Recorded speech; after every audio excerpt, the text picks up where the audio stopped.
일단 원은지 기자님한테 제가 질문 드리고 싶은 게 있었는데 원은지 기자님이 뭐 인생의 변곡점이라고 하는 거는 저는 그때 공모전이었을 것 같아요.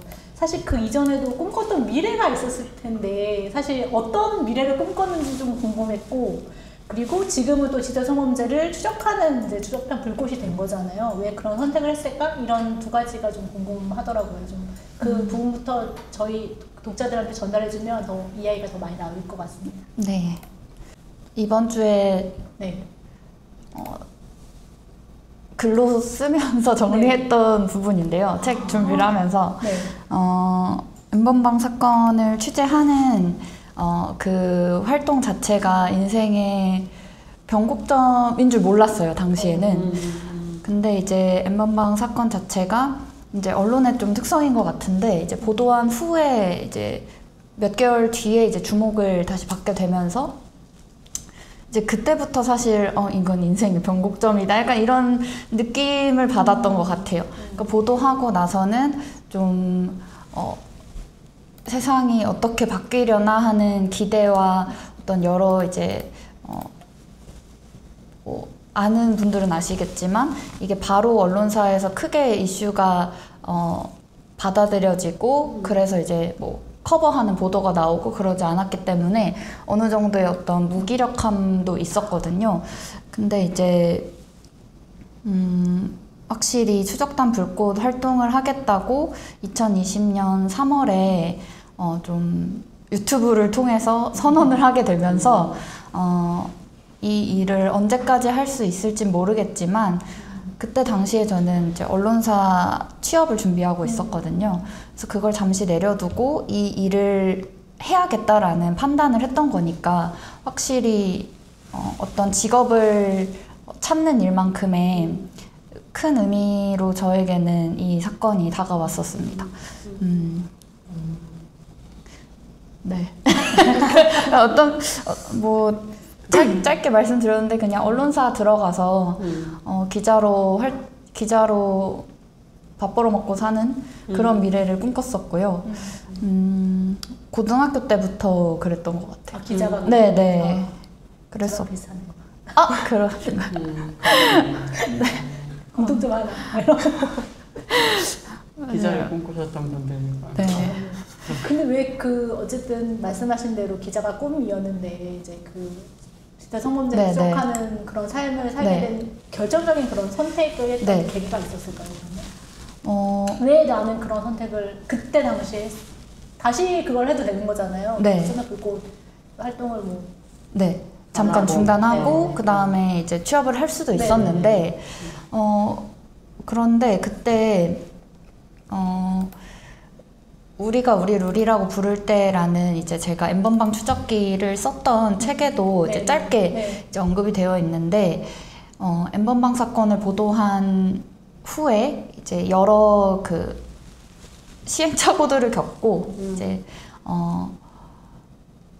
박사 조주빈이 검거되는 그 후부터 이제 사람들이 텔레그램이 뭐야, N번방이 뭐야? 이런 식으로 좀 관심을 갖기 시작했고 그 후에 이제 청와대 국민청원을 통해 가지고 이제 막 600만 명 가까운 사람들이 이 N번방 관련된 사람들 다 처벌해야 된다 막 이렇게 분노하고 그랬던 시기를 지나면서 뭔가 기자로서 하고 싶었던 일이 뭘까 생각했을 때 내가 쓴 기사로 세상을 바꾸는 것? 근데 그게 사실 쉽지 않잖아요. 그거는 기자는 사실 수단일 뿐인데 이걸로 이제 세상을 직접 바꾼다는 건 말도 안 되고 기자 혼자 바꾸는 게 아니라 사실 기자는 하나의 사건을 취재해서 던져주면 그것과 관련해서 뭐 경찰도 그렇고 뭐 국회에서도 그렇고 뭐 법원에서도 그렇고 그리고 시민들도 그렇고 다 이제 타이밍이 운이 좋게 잘 맞아야 세상이 조금 바뀌는 거잖아요. 바뀐 것처럼 보이는 것 같기도 하고요. 네. 그래서 그런 활동을 하면서 이게 좀 오히려 기자라는 틀 안에서 이 일을 커버하기에는 어렵겠다라는 생각이 들었고요.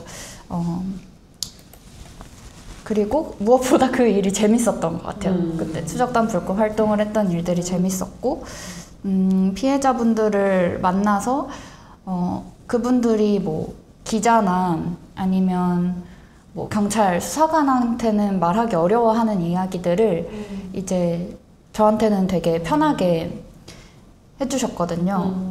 그러면서 사실 뭐 저는 진짜 대학 갓 졸업한 취준생이었을 뿐인데 저를 믿고 그렇게 이야기를 해주시고 제가 하는 일 그 자체만 바라보고 어떤 격려를 해주시고 그리고 본인의 피해 같은 것도 사실 어떻게 보면은 굉장히 말하기 어려운 부분인데도 불구하고 저를 믿고 그렇게 뭔가 기사를 보도하는 걸 맡겨주셨다는 것 자체가 굉장히 좀 감사하다고 생각을 했어요. 그래서 그 일을 할 수 있는 건 언론사에 들어가선 어렵겠다라는 생각이 들었어요. 지금의 어떤 언론 환경에서는.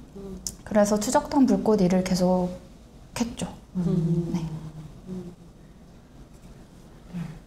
이렇게 추적단 불꽃으로 이제 활동을 해오시고 네. 또 지금까지 5년 넘게 네. 해오신 좋습니다. 기네요. 길어요. 네. 시간이 빠르죠. 네. 네. 그 때가 맞았다고 아까 말씀해 주셨잖아요. 그러니까 모든 게 이제 때가 맞아야 이제 사회적인 변화가 일어난다고 네. 했는데 그때 이제 한겨레 김한 기자랑 오연수 기자님 나왔을 때 그 본인들 앨범만 추적할 때 그 어떤 취재 그런 기사가 있었는지 찾아봤더니 추적단 불꽃이라고 한 곳에서 있었고 그러니까 그 말씀하신 두 분이 이제 작업하신 게 있었고 그래서 연락을 드렸다라고 했어요. 사실은 그래서 그때 한겨레 기자한테 전화 받았을 때 어땠을까? 사실은 기성 언론한테 처음 이 본인들이 했던 작업에 대해서 연락을 받으셨던 거잖아요. 네, 그쵸. 네. 그때는 좀 처음에는 경계를 했던 것 같고요. 왜냐하면 그 사건과 관련해서 취재하고 보도하고 한 3개월 이후에 연락이 온 거라서 이 기사를 어떻게 보셨을까 이거 뭐 그런 생각도 좀 들었고 그리고 그때만 해도 이제 언론사 이제 취업 준비 중이어서 일단 한겨레 기자에게 전화가 왔다? 내가 취재한 기사에 관심을 가지고 있다? 라는 것 자체만으로도 되게 물론 상을 받긴 했지만 또 다른 의미의 보상으로 다가왔죠. 그 보도가 있었기 때문에 또 그렇죠. 앨범만 한겨레 기사도 나올 수 있었던 거고 그쵸. 더 풍부하게. 맞아요. 네. 그러면 처음 디지털 성범죄 추적을 시작하신 게 뭐 텔레그램 안에서 이런 여러 가지 일이라고 알고 있는데 고단방이었던 건가요? 네, 맞아요. 제가 읽었던 건 그랬어요. 그 시작은 어떻게 됐는지 궁금해요. 이제 추적단 불꽃 활동을 짧게 소개드리면서 네. 뭐 이제 기자의 일도 하고 이런 것들 말씀을 드렸는데 이제 그래서 좀 고민이 많이 들었어요. 그때 학생 기자이기도 했고 처음 엠번방 사건을 딱 이제 취재하려고 이제 주제를 딱 잡고 주제를 잡았던 게 방금 말씀하신 고단방을 운영했던 이제 왓치맨이라는 닉네임의 그 이제 범인의 구글 블로그를 제가 발견을 했어요. 그래서 그 구글 블로그에서 이제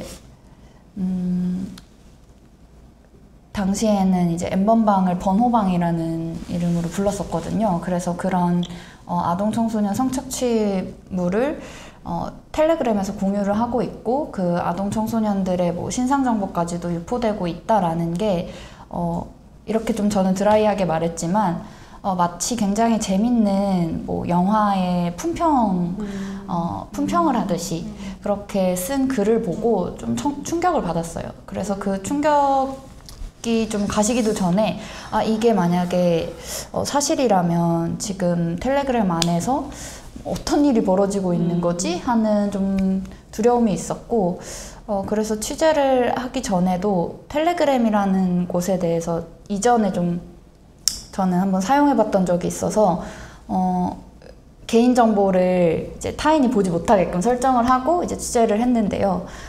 그 방에 들어가서 이 왓치맨이 운영하던 방에 들어가서 공지사항을 봤는데 1번부터 8번 방까지 이제 대화방을 본인이 이제 가지고 있었던 거죠. 1번부터 8번 방까지의 피해자들이 몇 명이 이제 방마다 네, 올라와 있는지 피해자의 영상이 그리고 피해자들의 인적사항 같은 것도 적혀 있었고 뭐 그거 외에도 뭐 피해자를 성희롱하는 발언들도 같이 공지사항에 적혀 있었어요. 그래서 이 방을 계속 모니터링을 하다 보면 이게 실체인지 아닌지 확인을 할 수 있겠구나 싶어서 이제 그 방을 시작으로 추적을 하게 됐죠. 그렇군요. 네. 그래서 이제 그 방을 이제 취재를 하면서 이게 너무 많은 디지털 성범죄물들에 이제 노출이 된 거예요.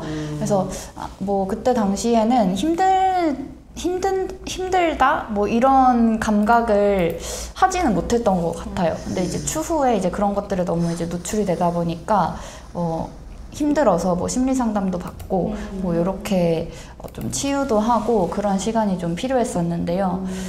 그래서 이제 그 방을 추적을 하면서 이제 기자로서 이제 기록도 해야 되지만 좀 이게 그냥 내 눈앞에 있는 범죄인데 기록을 하고 언제 보도될지도 모르고 이게 공모전에서 상을 탈 수도 있고 안 탈 수도 있고 뭐 타게 된다면 그때 당시에 이제 연합뉴스 기자들이랑 같이 보도하는 그런 조건도 있었는데 만약 그 기회가 없다면 되게 무용한 일이 되는 거 아닌가 하는 생각을 했어요.